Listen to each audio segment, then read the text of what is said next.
So the year is 2020, and I have not met my beautiful wife yet. And the date is February 14th, Valentine's Day. Next that, Singles Awareness Day. I've got my cozy sweater on. I just ordered in some sushi. I've got a nice bowl of popcorn. I just clicked on the Netflix, and I'm ready for a nice night in. But I've got to make a choice. What fragrance am I gonna wear? I'm all by myself in my house. No one else is around. I have no one to attract. So these are the top 5 guilty pleasure fragrances that I'm gonna wear on Single Awareness Day. Stay tuned.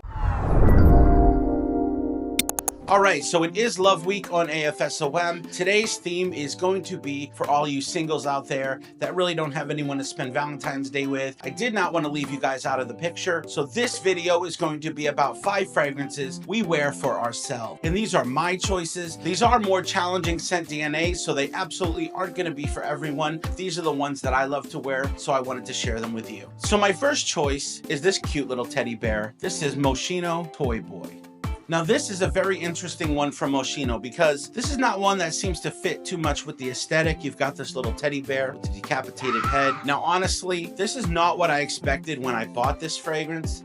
I did blind buy this one. This is Spicy Masculine Rose. And I know that sounds weird, but this just works on my skin. I've heard a lot of people don't like this fragrance. It definitely turns them off. I would not blind buy this one. That's why you definitely want to go to my website, afragrancestateofmind.com, where you guys can order some decants to sample some of these fragrances that I'm talking about today, so you guys can decide if this is something that's going to be right for you or not. But this is one that I absolutely love to wear. It's a guilty pleasure fragrance, and if I was single, this is one I would be wearing on Valentine's Day. Now, this is a fragrance that is highlighted with a super unique cannabis note. Now, I do not partake of the green machine anymore, but this is one that I still really enjoy wearing. This is Hindu Kush by Mansera. Now, this smells like an Indian bazaar, okay? This smells like patchouli, incense, cardamom, spices, some cinnamon, and then you've got that cannabis note that rounds this thing off. This is literally like a basket of spices, like walking through a bazaar in India, and this is definitely a guilty pleasure fragrance. Now, the next fragrance I'm going to talk about is from a house called Pink Mahogany, and I was blessed to be able to interview the perfumer behind this fragrance and this house. She is an amazing young lady by the name of Chevalier. She is a master at her craft. She is super artistic, and this is a fragrance that is inspired by her great relative who goes by the name of Ned E. Williams, and he was an African-American slave who was then freed and went on to open one of the first schools in America for African Americans. And his legacy lives on through scent, through the fragrance, Ned E. Williams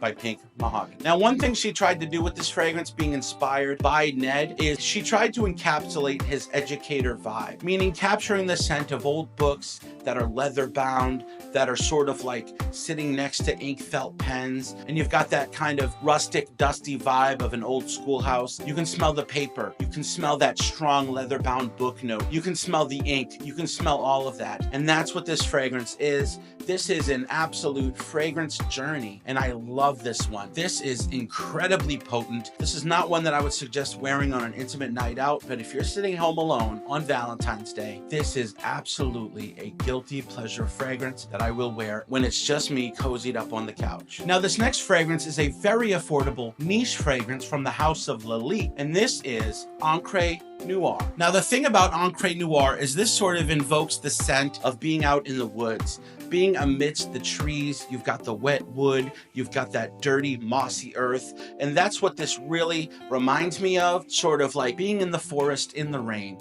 you know, and this is an absolute amazing scent. Very easy to wear, definitely wearable, but is more on the challenging side, but I absolutely love it for the cozy vibes it gives me, and this is one on a rainy day when I'm alone, I love to wear Encre Noir. Now, the last fragrance we're going to talk about is Captain Jack Sparrow in a bottle. This is Pirates of the Caribbean in a fragrance. This is Nishane, Fan Your Flames. So what does this smell like? This is dark rum. This is dark rum in an oak barrel with quite a bit of spice. And then you've got this coconut note all the way through it. This is boozy. This is tropical. This is masculine. This is not one for the faint of heart. This is definitely one not to be oversprayed. When I'm alone, this is one that I absolutely love wearing. And all of these fragrances are absolutely amazing if your goal is to have a fragrant state of mind. Thank you guys so much for watching. I appreciate all of you continuing to support the channel. Please make sure to hit subscribe and hit that bell icon so you get notified of when I upload every night at 8 p.m. I hope you guys have a wonderful Valentine's Day. Sorry, Single Awareness Day. Have a great rest of your week, and as always, have a fragrant state of mind. Yeah. Smell good. Yeah. Yeah.